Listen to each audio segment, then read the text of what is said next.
Hi, everyone. Welcome to this fireside chat. I'm Haley Evans, and I'm here with Erin Van Zeeland, Schneider. Erin, how are you today? I'm doing great, Haley. How are you?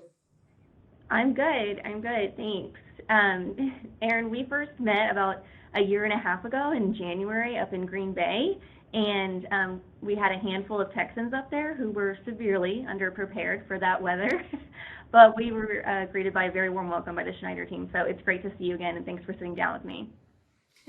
Thank you. We usually recommend that people head here in the summer, but Yeah. now that we're starting to get past this pandemic, hopefully we get you up here again soon. Yeah, absolutely. I would love that. I've heard it's beautiful up there. Well, great. Well, the first question I had for you was you were the recipient of Supply and Demand Chains Executive's first ever Women in Supply Chain. How did you get into the industry and what makes you stay?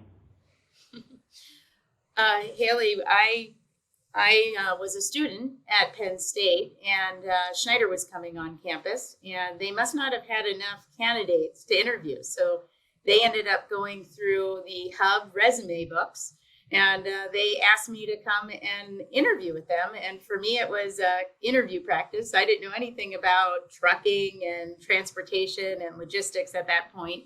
And from that point, I really did study the company that I was going to be interviewing for and or interviewing with, and I got a real strong appreciation of what we do in logistics, and it has been fast and furious since. But I thought I was heading to Hershey to be a production manager for them post college, and I had a diversion, and I couldn't be more grateful that that was the case.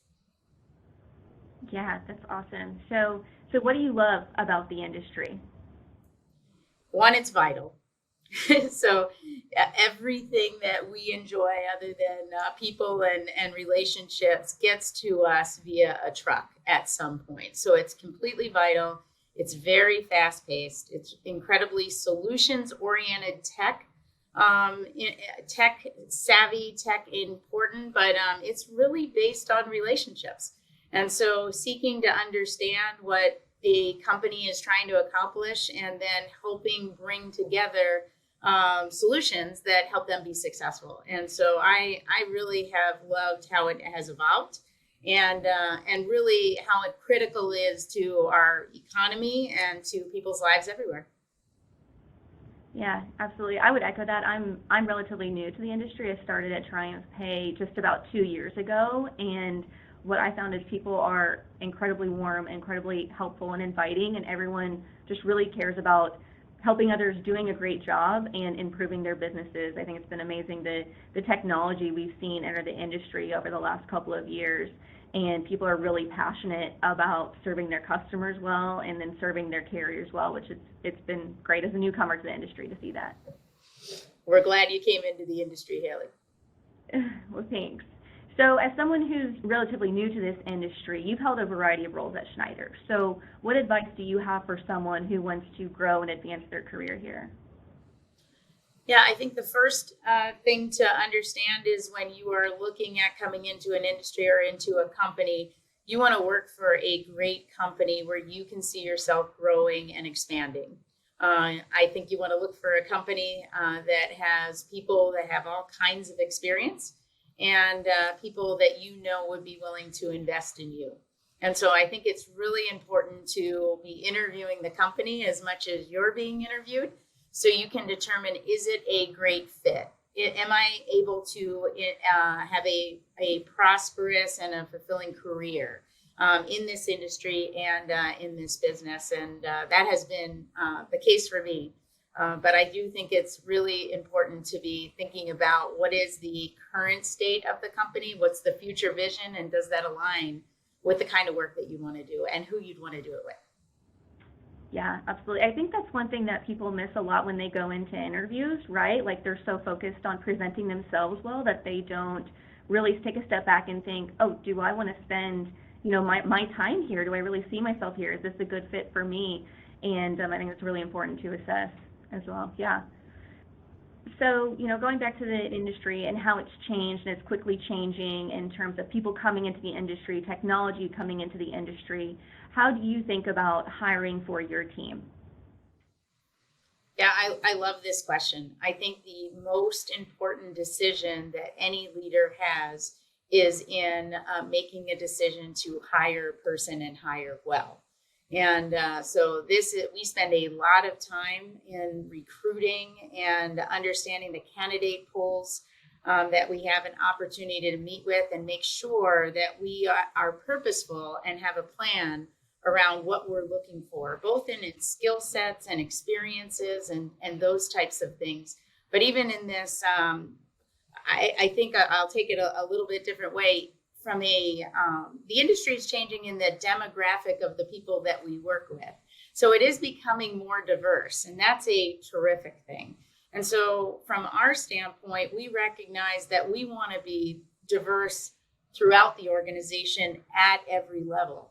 And I think in that space, you really want to make sure that you're purposeful around where you're recruiting, where you're building your engagements with colleges or with sources of candidates, and then making sure that you are investing in that person for their full career. And that may be things like, mentorships and sponsors and really helping people discover who they are and how you can expand the kinds of engagements that they can be involved in for your organization. I think that that's absolutely critical in the hiring process, is that you just don't hire them for this role, but you think about, do I see the skill sets, DNA, trait, and calibers that we can use throughout the organization? And so how do I think about roles as just experiences and delivering results? But it really is a marathon, not a sprint. And so that development is ongoing. Yeah, I think you can see that a lot with the individuals I've met at Schneider. I mean, people have worked there for 5, 10, 20 years. So you almost be doing something right in terms of keeping your people and growing your people with your culture. So yeah, that makes sense. Great. So I wanted to move on and talk with you a little bit about technology. It's no secret to the industry, you're a champion of technology, and you've been the driving source of technological advances at Schneider. So where do you think that technology can continue to drive the industry to better serve your customers and carriers? Well, from Schneider's standpoint, Schneider is and has forever been really a tech and digital powerhouse. We're deeply committed to the engineering, automation, the intelligence that we can have in really how we bring capability to bear. We've been in business now over 85 years. And we have a broad portfolio of services, and we recognize that relationships and people are critical, but you can really expand and create a differentiated, seamless experience if you back up that relationship with technology and information and insight. So we've been deeply invested in tech, deeply invested in relationships with tech leaders in other areas of our industry, and really bringing together the full experience so that shippers can get a great benefit in working with Schneider, and carriers can have a terrific experience working with Schneider. And so it doesn't all have to be done here. We really like to bring together the full ecosystem, really focused on value delivery for both shippers and carriers. Yeah, great. So as someone, like I said, new to the industry and working for a company that's new to the industry, that's something that we've definitely been trying to focus on these last couple of years, is how do we build relationships and how do we provide value? As a tech company, you absolutely want to help the bottom line and help people and provide that value, but how do you serve them well in terms of relationships? So 85 years, TriumphPay is 2 to 3 years old, so definitely something for us to learn there. Actually, there's a lot for us to learn from folks like TriumphPay. There may be pieces that we understand about our experiences, but you take it from a totally different lens and work to solve problems completely differently. And the innovation that you bring makes our industry better. So I really appreciate the talent that we get to work with in your organization as well. Awesome. Well, thanks, Erin. So to that end, you talked about working with different folks and different people in the industry, and you build some of your proprietary technology, but you also buy some. So how do you think about what to build versus buy? I think the first piece is really understanding that we don't need to build everything here. And so there are certain things that we would consider secret sauce, really important to how we create differentiated value. Those types of things we really keep with the talent within Schneider.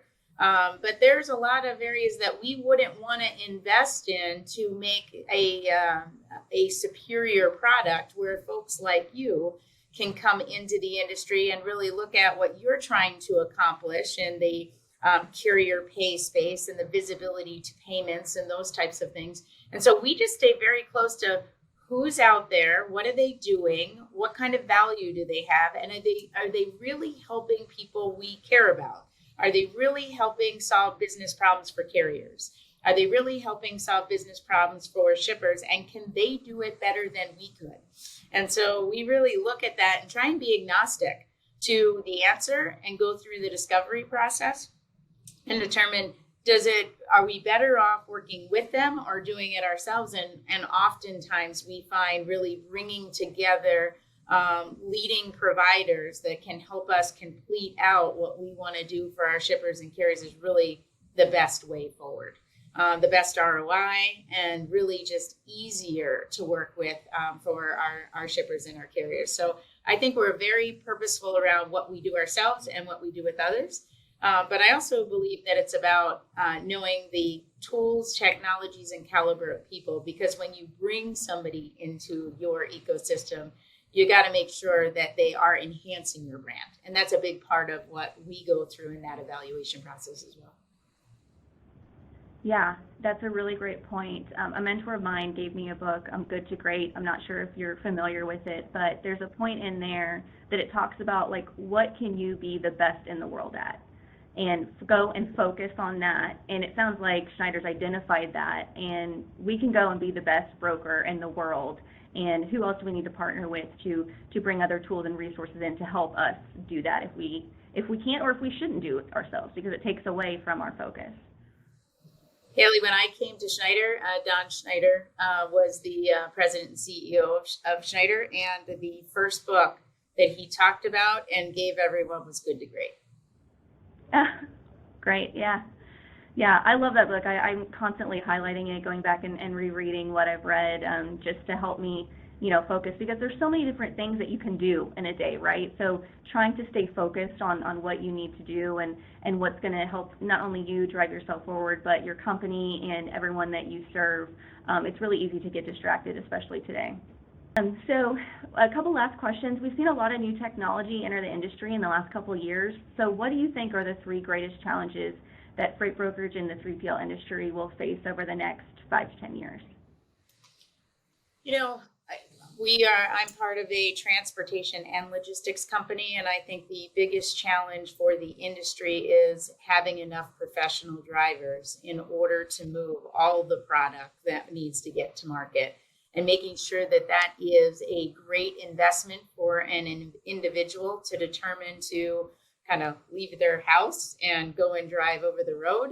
And so everything that we can do to help drivers and carriers be really efficient in working with us, both from a respect of their time and really the compensation that they get for choosing this profession, is absolutely critical. So that is the number one challenge, is making sure that we get and keep professional drivers in, and we keep them for a long time, because the safety that you see with people who have that kind of level of experience under their belt. So I'd say the driver area is number one. The number two would be that this is already a fragmented market. There are lots and lots of shippers and lots of carriers, and I think it's just going to get more fragmented.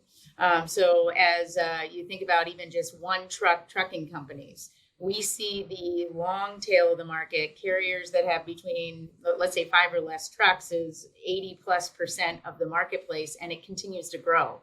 And so that means there's a lot of individual business owners that are trying to make this industry work for them. And it's our job to help them be wildly successful and very seamless in the way that we work with them. So that's a key item that we're focused on as well. And then even if you just think about what we have gone through in this pandemic, this whole area around sourcing, visibility, real-time optimization, planning and optimization of changes that happen in the network because it's that dynamic. That is also a key area that the brokers and 3PLs are going to need to be invested in, because what we can guarantee is going to happen is things are going to change. And so how quickly you can respond and adapt is really important. Yeah, absolutely. I mean, we definitely saw that in 2020. I mean, no one anticipated, obviously, this pandemic, but I think you saw a lot of innovation, a lot of people coming together to see, back to your previous point, how can we get all these goods and services, how can we get all these goods across the country? And how do we take care of carriers who are doing that, right? I mean, everyone else, a lot of people could stay home and work from home, but they couldn't. So how do we continue to support them while they keep our country running? So on to that, what other lessons do you think that the industry learned coming out of the pandemic? I think one of the big items is one day we had offices that were filled with people and all kinds of excitement and the culture that we were driving and creating, and then everybody left and they all left with their laptops and their screens and all of those types of things. And what we discovered is that culture is not the building. This lives in kind of the hearts and the connections that we have with our people. Doesn't matter where they work. It doesn't matter how they work. I think there was obviously a tremendous amount of hardship that happened through the pandemic, but it created some change that I think will have long-term benefit in how people want to engage and how we can make it personal, depending on, it doesn't matter where they are in the world. And the amount of work that we won't have to get on a plane to go and do, because we can have a really strong discussion virtually, I think is great. And I think it opens up a lot of doors to where you can hire people and how they can work and how long they want to work. I think there's a lot of benefit in that side of the equation of what we learned about ourselves through the pandemic. Yeah, I would have to definitely agree with that. I think we saw, with people going home, we also had the same concern about culture, as we have an amazing culture here in the office and we love to be together. But going home, how can we continue to keep that culture? There's some things that we did. We had like trivia on Fridays on Zoom, which was fun, just to try to keep people together. But back to one of your previous comments, if you hire the right people, and they're passionate, they're going to work hard wherever they are, and they're going to continue to stay engaged just because that's who they are. So that's what we learned as well. So my last question for you is, what continues to excite you and give you hope about the industry, and what do you love most about Schneider? Clearly, I love Schneider. I've been here 28 years. I really do love the industry as well. I think what excites me, the tech is really exciting, and what we're able to do and automate and create tremendous benefit for our people and for the relationships that they're engaged in. But what I'm actually most excited about is the bench.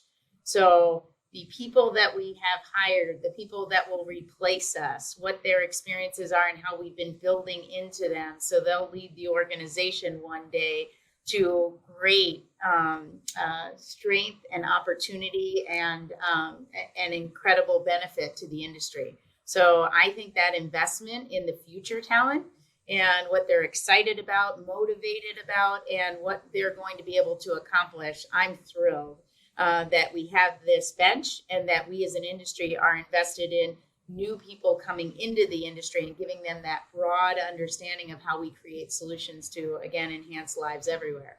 And that's a really exciting piece that we all get to build into and pour into. Well, that sounds great. It sounds like Schneider is already doing great things and on your way to doing even more great things. Thank you so much for your time, Erin. Thank you so much, Haley. I really appreciate it. Have a great day.